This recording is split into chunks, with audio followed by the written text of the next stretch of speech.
So tapos na natin palitan lahat mga kalikot, no? Ito na-connect ko na. Ito hindi pa kasi isasalpak natin dito bago i-connect. Gamit nga para natin din yung BMAX LED driver na 100 watts. Testingin muna natin ba bago natin isara lahat. Yun.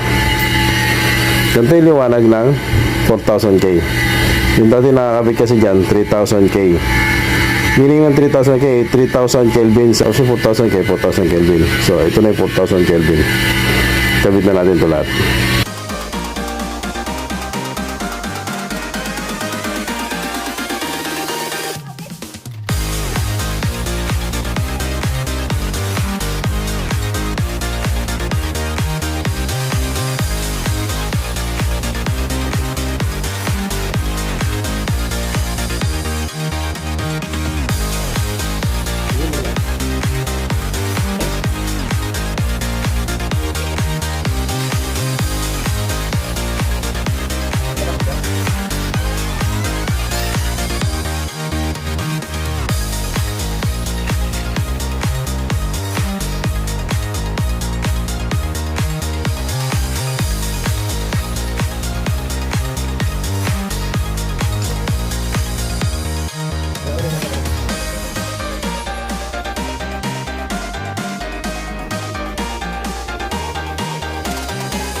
Ito guys, nabuo na natin.